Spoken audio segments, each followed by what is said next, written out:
Timur Tengah lagi-lagi di ujung tanduk, tapi kali ini situasinya mungkin jauh lebih serius dari yang kita bayangkan. Kenapa? Karena ada sebuah informasi yang bocor dan isinya, jujur, cukup bikin merinding. Dan ini bukan isapan jempol loh. Dokumen yang bocor itu nunjukin kalau militer AS ternyata lagi nyiapin rencana perang, bukan cuma serangan kecil, tapi operasi militer besar-besaran melawan Iran. Dan ini dirancang untuk berlangsung berminggu-minggu. Oke, situasinya genting. Jadi yuk kita coba bedah bareng-bareng informasinya biar kita semua paham. Saya Rosita Duyanti dan di sini kita akan lihat faktanya satu persatu. Oke, kita mulai dari bukti yang paling kelihatan mata. Ini bukan cuma gertakan atau sekedar kata-kata.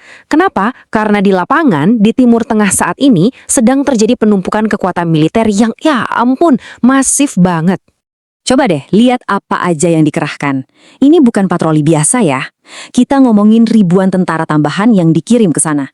Terus ada jet-jet tempur, kapal perusak yang canggih banget, pesawat mata-mata, dan nah, ini yang paling gede-gedean, mereka ngirim satu lagi gugus tugas kapal induk. Satu lagi, ini jelas banget unjuk kekuatan yang nggak main-main. Dan puncaknya, tahu nggak kapal induk apa yang dikirim? Bukan kapal sembarangan, mereka ngirim permata mahkotanya, USS Gerald R. Ford. Ini tuh kapal induk terbaru, terbesar, paling canggih yang Amerika punya. Dengan adanya kapal ini, plus USS Abraham Lincoln yang udah di sana, kekuatan serang udara mereka dari laut jadi 2 kali lipat. Bayangin!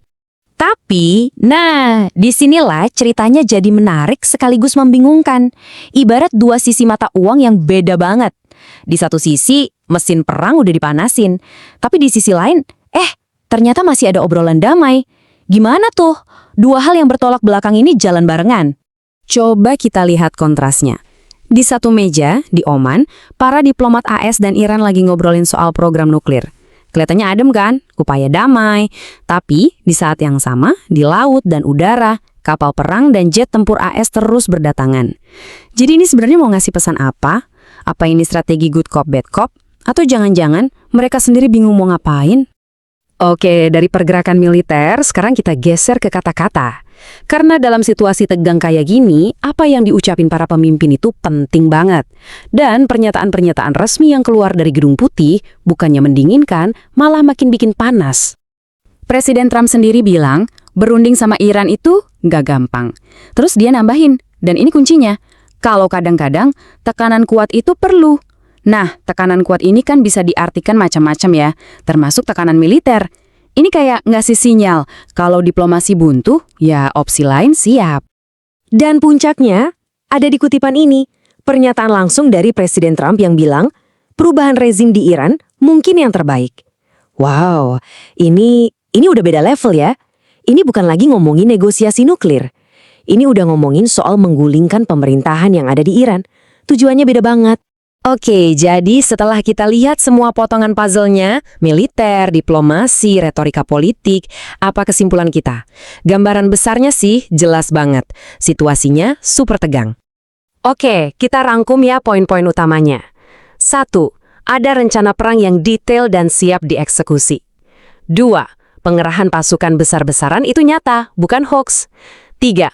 Diplomasi ada, tapi kayaknya kalah pamor sama persiapan militer. Dan 4, para pemimpinnya ngomongnya lebih ke arah ayo berantem daripada ayo damai. Lengkap sudah. Nah, ini semua akhirnya membawa kita ke satu pertanyaan super penting yang belum ada jawabannya. Dengan diplomasi di satu sisi dan pedang yang udah terhunus di sisi lain, kira-kira ini semua akan berakhir di mana ya? Sekarang saya mau dengar dari kalian. Menurut kalian gimana? Apakah ini cuma gertak sambal tingkat tinggi buat dapat deal yang lebih bagus? Atau kita beneran lagi nonton babak awal dari sebuah perang?